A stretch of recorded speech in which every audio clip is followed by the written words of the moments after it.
Hello everyone, welcome to TY BCom 6M Imran sir account की क्लास। Cost accounting हमारा subject चल रहा है। टॉपिक है कॉन्ट्रैक्ट कॉस्टिंग। इसके पहले हमने प्रोसेस कॉस्टिंग, मार्जिनल कॉस्टिंग और फिनेंशियल अकाउंट का अंडर रिटर्न ऑफ कमीशन और शेयर डिबेंचर किया था। हमने आई बटन में चेक करे बच्चों। आज करें लेक्चर नंबर 10। सारे वीडियो लेक्चर वाइज देखे 1 2 3। डिस्क्रिप्शन में भी लिंक है बच्चों, वहाँ पे भी चेक करें। प्लेलिस्ट बना हुआ है, प्लेलिस्ट में सारे वीडियो को ऑर्डर में चेक करें। तो चलते हैं क्वेश्चन नंबर 10 की तरफ। सो इन question number 10, DSK Limited commence a contract on 1st April 15. The contract price is 35 lakh and it is likely to complete it on 31st December 16. दूसरे साल जाके खत्म हो रहा है। एस्टिमेशन वाला समय ये। The actual expenditure on 31st March 16 up to बोला है, up to 31st March 16, यानी आपका ये जो एक्चुअल वाला खर्चा है अप्रैल से मार्च, कितना महीना हुआ बच्चों? 12 महीना। कॉन्ट्रैक्ट कॉस्टिंग में आपको कॉन्ट्रैक्ट प्राइस, महीना और कैश रिसीव्ड ये तो चाहिए आपको। और उसी तरह से हमको ख़त्म करना है 31 दिसंबर 16, यानी आपका जो एस्टिमेटेड है शुरू होगा आपका 1 अप्रैल 16 से और ख़त्म होगा 31 दिसंबर 16। तो 1 अप्रैल 16 से 31 दिसंबर 16 9 महीना हुआ। और इस तरह से आपका टोटल कॉन्ट्रैक्ट जो है वो होगा 21 मंथ का। ये 21 मंथ हमें डेप्रीशिएशन में काम आता है, इसलिए इसको टोटल बना के रखे। पहले एक्चुअल बनाएंगे 1 अप्रैल 15 से 31 मार्च 16 तक का। इसके बाद एस्टिमेटेड यानी मेमोरेंडम बनाएंगे पूरा 21 महीने का। और सब में आपका मटेरियल है, डायरेक्ट है, प्लांट परचेस तक डेबिट है, प्लांट रिटर्न क्रेडिट है। देखो 3 लाख का परचेस किया था, एक्चुअल में भी 3 लाख आएगा, एस्टिमेटेड में भी 3 लाख आएगा मेमोरेंडम में। मगर रिटर्न देखो पहले साल 1 लाख है, दूसरे साल 2 लाख है, यानी टोटल रिटर्न हो रहा है। तो जब हम लोग ये एस्टिमेटेड वाला मेमोरेंडम का अकाउंट बनाएंगे तो वहाँ पे क्लोजिंग वैल्यू ऑफ प्लांट नहीं बताएंगे, क्योंकि 3 में से 3 लाख रिटर्न होने वाला है। एक चीज़ और है, architect fees is percentage of work certified. Architect fees ये भी डेबिट एंट्री है, मगर वर्क सर्टिफाइड का परसेंटेज लेना है। 4 2 8, यानी 80,000 हुआ और 35 लाख का 4%, 1,40,000 समथिंग आएगा। तो एनी हाउ ये दोनों ही डेबिट जाएंगे। वर्क अनसर्टिफाइड पहले साल है, सेकेंड में होगा नहीं, क्योंकि यहाँ पे तो काम खत्म हो रहा है, तो आपको पूरा पैसा मिल जाएगा 35 लाख। देखो यहाँ पे लिखा भी है।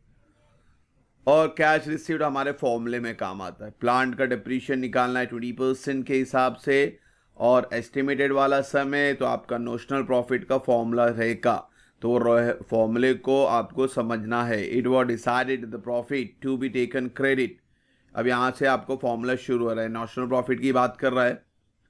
Should be that proportion of estimated net profit, formula शुरू हो रहा है बच्चों, to be realized on the completion of the contract which was certified value of work, यानी estimated profit into work certified as on 31st March 16 बेर बोला था मैंने, यानी divide two the total contract price.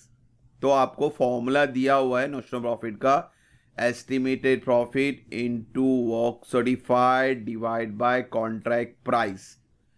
तो ये नोशनल प्रॉफिट जब आएगा ट्रांसफर करेंगे, उसके लिए चाहिए। और फॉर्मूले में बोला एस्टिमेटेड प्रॉफिट, इसलिए हम ये मेमोरेंडम एस्टिमेटेड अकाउंट बनाते हैं।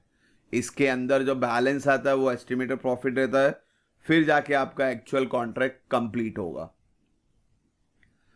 तो फॉर्मूला आपको समझना है बच्चों, ये वर्ड याद रखना, एस्टिमेटेड आया यानी नोशनल प्रॉफिट का फॉर्मूला रहेगा। हाईलाइट किया मैंने, मगर आपको क्वेश्चन में पढ़ना है ध्यान से, हाईलाइट करके नहीं आएगा, तो इस चीज़ को समझे।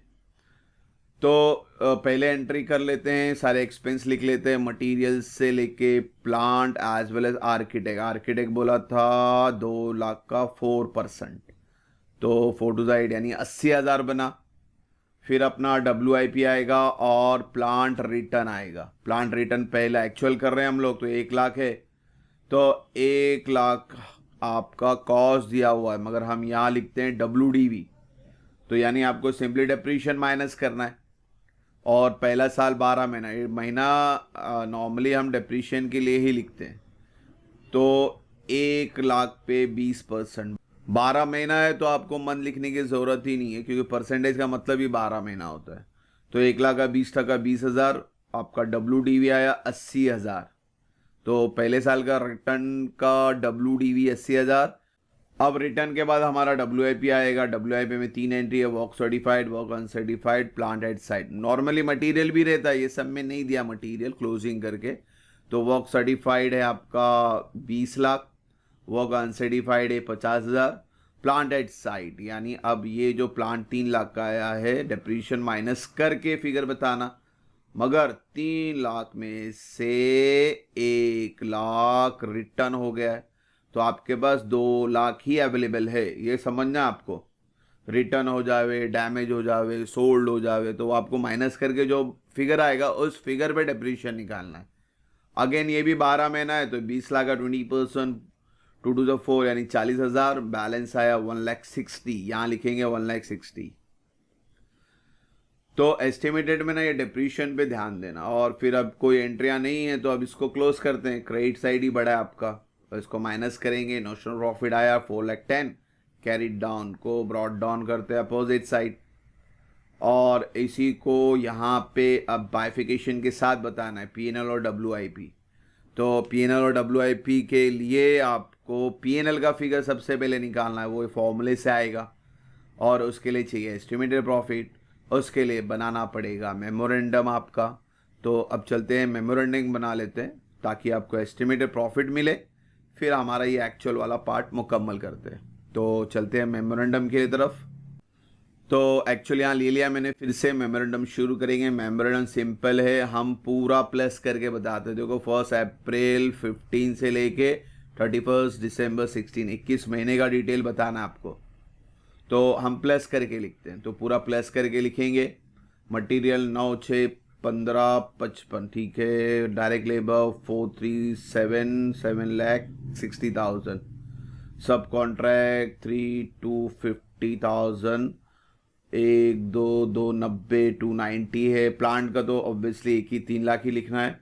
आर्किटेक्ट फीस यहाँ पे भी बोला है 4% ऑफ 35 लाख, तो 35 लाख का 4% कितना आता है, 1,40,000। अभी बहुत से बच्चे बोलते हैं सर ये आपने प्लस करके नहीं लिया। तो ऑलरेडी बच्चों देखो, ये हमारा टोटल कॉन्ट्रैक्ट 35 का ही है ना। तो अगर मैं इसको पार्ट वाइज करूँ, 35 में से 20 पहले मिला तो 15 ही आएगा। और 15 लाख का 4% कितना आता है बच्चों, 15,000, 30, 60,000 आता है। देखो 60,000 और 80,000 भी 1,40,000 बनता है। तो हेडेक नहीं है, आपने कंबाइन ही किया हुआ, 21 महीने की बात करें तो 35 लाख पे 4% डायरेक्ट निकालेंगे तो भी 1,40,000 ही आएगा। और यहाँ पे हेडेक WIP का नहीं है, डायरेक्टली आपको कॉन्ट्रैक्टी से 35 लाख रुपीज़ मिल जाता है। तो डायरेक्टली ये एक एंट्री आती है, WIP की एंट्री नहीं आती। प्लांट की एक एंट्री आएगी, क्लोजिंग वैल्यू ऑफ प्लांट नहीं आएगा यहाँ पे, क्योंकि 3 में से 3 रिटर्न हो गया। हाँ, अब रिटर्न का WDV आपको जरूर बताना है। तो रिटर्न का WDV कैसे आएगा, कॉस्ट देखो यहाँ पे एस्टिमेट 2 लाख रिटर्न हुआ, ये 21 महीने का बनेगा, क्योंकि 2 लाख यहाँ से कंटिन्यू के आ रहा है। तो 21 महीना ये डेप्रीशिएशन निकालते ना, इसमें ये महीना बहुत इंपॉर्टेंट होता है। और मेमोरेंडम में याद रखना, हमेशा पूरा कॉन्ट्रैक्ट का महीना लेना है। तो आप कैलकुलेट करें तो it will be 70,000 and comes to WDV आया 1,30,000।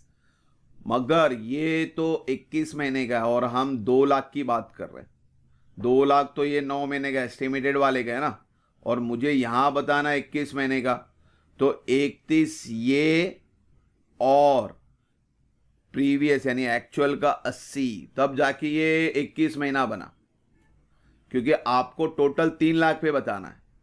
ये जो 1,30,000 आया है वो 2 लाख पे आया, तो 1 लाख वाला कहाँ जाएगा, तो 1 लाख वाला पहले ऑलरेडी बना हुआ है, तो सिंपली दोनों प्लस करना। ये सबसे इंपॉर्टेंट पार्ट है इसका, रिटर्न के अंदर ये थोड़ा सा ध्यान देना पड़ता है आपको। बच्चे 31 ही लिख डालते, 31 तो ये 2 लाख का हुआ ना, मगर टोटल एसेट की वैल्यू कितनी थी, 3 लाख, उसको ध्यान देना। तो प्रीवियस वाला 80,000 इसको भी प्लस करना, करंट ईयर आपने जो अभी 130 निकाला वो, तो दोनों प्लस करेंगे, इट विल बी 210, और अब जाके इसको हम खत्म करेंगे तो 3710 आपका क्रेडिट आया, डेबिट से माइनस करें, एस्टिमेटेड प्रॉफिट 6,13,000।